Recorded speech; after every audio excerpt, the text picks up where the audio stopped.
Halo warga Jakarta, bersama saya Anton Haryadi. Berita Jakarta hari ini 28 Mei 2025 akan menghadirkan berita pilihan dan informasi terbaru untuk Anda.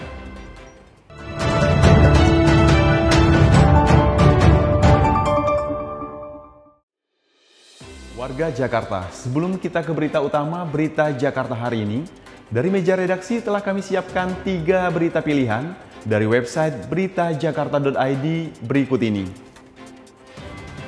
Informasi pertama, relaunching aplikasi Sistem Informasi Perumahan dan Permukiman atau SIRUKIM dilakukan untuk lebih memudahkan masyarakat sekaligus transparansi dalam proses permohonan hunian rusun. Di aplikasi versi baru ini, pemohon rusun mendapatkan tambahan waktu menjadi 3 hari untuk melengkapi dokumen persyaratan. Informasi selanjutnya, Pemprov DKI Jakarta menyusun solusi kolaboratif untuk mengatasi permasalahan kemacetan jalan di sekitar stasiun kota. Relokasi pedagang kaki lima, penyediaan lahan parkir resmi, serta penegakan hukum bagi pengendara yang melawan arah menjadi fokus dalam penyelesaian masalah kemacetan ini. Kemudian ada informasi dari Gubernur DKI Jakarta Pramono Anung menandatangani kerjasama dengan salah satu provinsi dengan pertumbuhan ekonomi tercepat di Korea Selatan. Kerjasama ini mencakup bidang pertukaran kebijakan dan keahlian administratif, bidang kebudayaan, pendidikan, serta ekonomi industri. Informasi selengkapnya warga Jakarta bisa langsung kunjungi website beritajakarta.id, website berita resmi pemerintah Provinsi DKI Jakarta.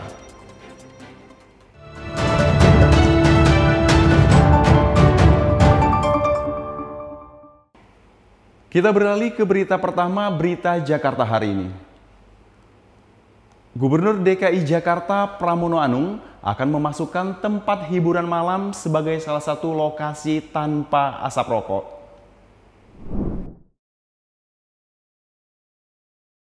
DPRD DKI Jakarta kini tengah menggodok rancangan peraturan daerah atau Raperda terkait kawasan tanpa rokok atau KTR. Gubernur DKI Jakarta Pramono Anung yang hadir dalam rapat paripurna menyatakan sependapat dengan usulan dari salah satu fraksi di DPRD DKI Jakarta yang akan memasukkan tempat hiburan malam sebagai salah satu tempat umum bebas asap rokok. Eksekutif sepakat bahwa tempat karaoke, klub malam, kafe live, musik masuk ke dalam definisi tempat hiburan dalam tatanan tempat umum di dalam Raperda kawasan tanpa rokok. Pramono menyebut larangan merokok di tempat hiburan malam sudah dilaksanakan di berbagai kota global, seperti Tokyo, Seoul, dan San Jose.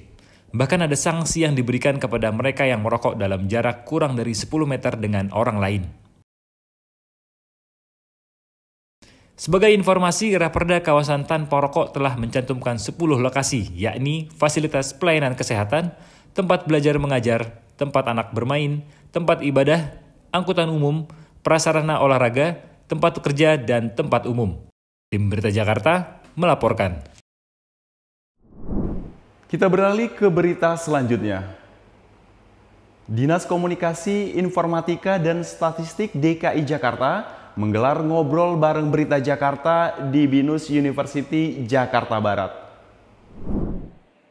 Acara berikutnya adalah informasi yang dapat diakses. Sebagai media resmi pemerintah Provinsi DKI Jakarta, Berita Jakarta turut berperan dalam mengedukasi masyarakat. Salah satunya adalah mahasiswa.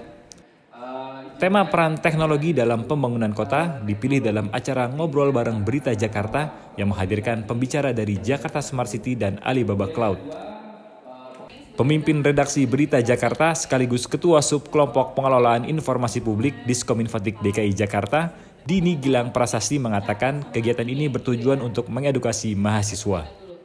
Ya, jadi memang kita sengaja karena memilih BINUS karena kita pengen membahas terkait dengan teknologi gitu. Terutama yang masih di bangku kuliah ini supaya mereka punya insight gitu bahwa mereka adalah bagian dari Kota Jakarta yang bisa berkolaborasi sama pemerintah untuk memajukan kota via teknologi. Menurut Dini, kegiatan ini adalah bagian dari upaya Pemprov DKI mewujudkan Jakarta menjadi top 50 Global City. Sementara Student Support Office Manager BINUS University Kemanggisan, Rahmat Ilahi mengapresiasi kegiatan ngobrol bareng Berita Jakarta. Materi-materinya sangat membuka wawasan teman-teman mahasiswa dan kita semua bahwa kita sebagai warga Jakarta atau sebagai warga Indonesia tidak cuma menunggu kota Jakarta menjadi kota smart city, tapi kita juga siap sebagai warga Jakarta, siap dengan perkembangan teknologi. Tim Berita Jakarta melaporkan. Boleh foto bareng bertiga, Bu?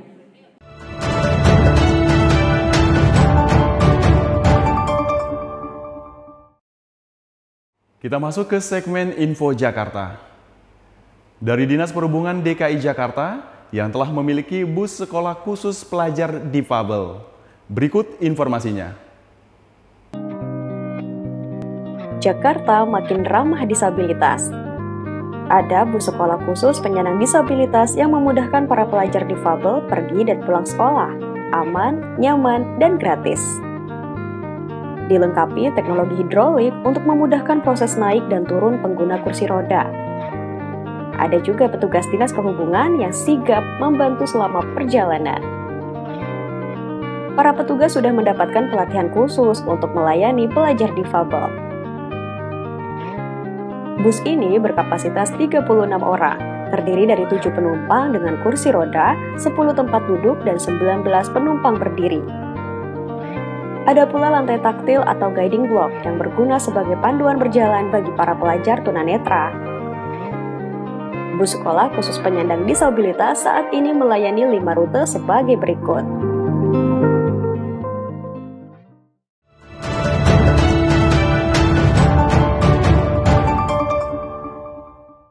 Beralih ke informasi cuaca.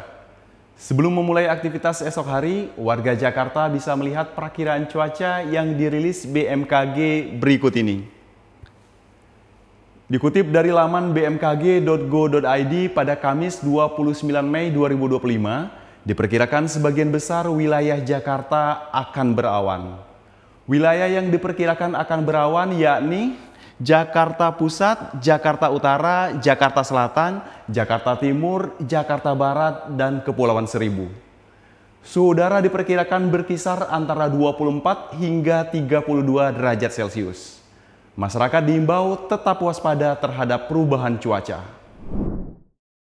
Demikian program Berita Jakarta hari ini. Saya Anton Haryadi dan tim redaksi undur diri. Menyongsong 5 abad Jakarta, jati diri Indonesia, megapolitan dunia.